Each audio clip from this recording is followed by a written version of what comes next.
All along the meadow where the cows grazed and the horses ran, there was an old stone wall. In that wall, not far from the barn and the granary, a chatty family of field mice had their home. But the farmers had moved away, the barn was abandoned, and the granary stood empty. And since winter was not far off, the little mice began to gather corn and nuts and wheat and straw. They worked all day and all night, all of them except Frederick. "Frederick, why don't you work?" they asked. "I do work," said Frederick. "I gather sun rays for the cold, dark winter days." And when they saw Frederick sitting there, staring at the meadow, they said, "And now, Frederick?" "I gather colors," answered Frederick simply, "for winter is gray." And once Frederick seemed half asleep. "Are you dreaming, Frederick?" they asked reproachfully. But Frederick said, "Oh no, I am gathering words, for the winter days are long and many, and we'll run out of things to say." The winter days came, and when the first snow fell, the 5 little field mice took to their hideout in the stones. In the beginning, there was lots to eat, and the mice told stories of foolish foxes and silly cats. They were a happy family. But little by little, they had nibbled up most of the nuts and berries, and the straw was gone. The corn was only a memory. It was cold in the wall, and no one felt like chatting. Then they remembered what Frederick had said about sun rays and colors and words.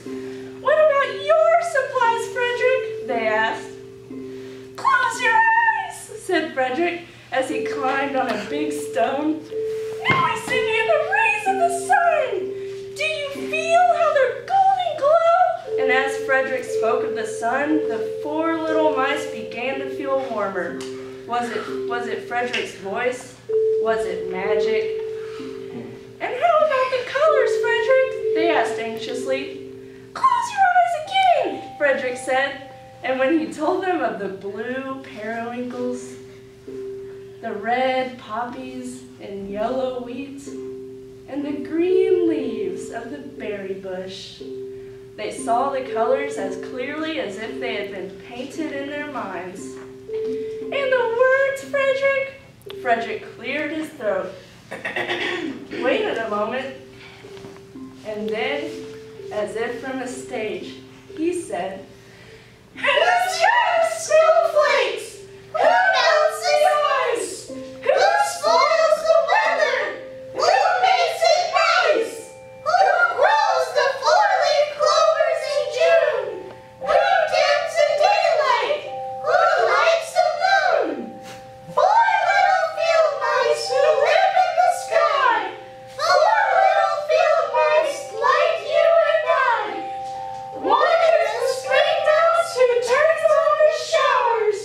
Then comes the summer who paints in the flowers.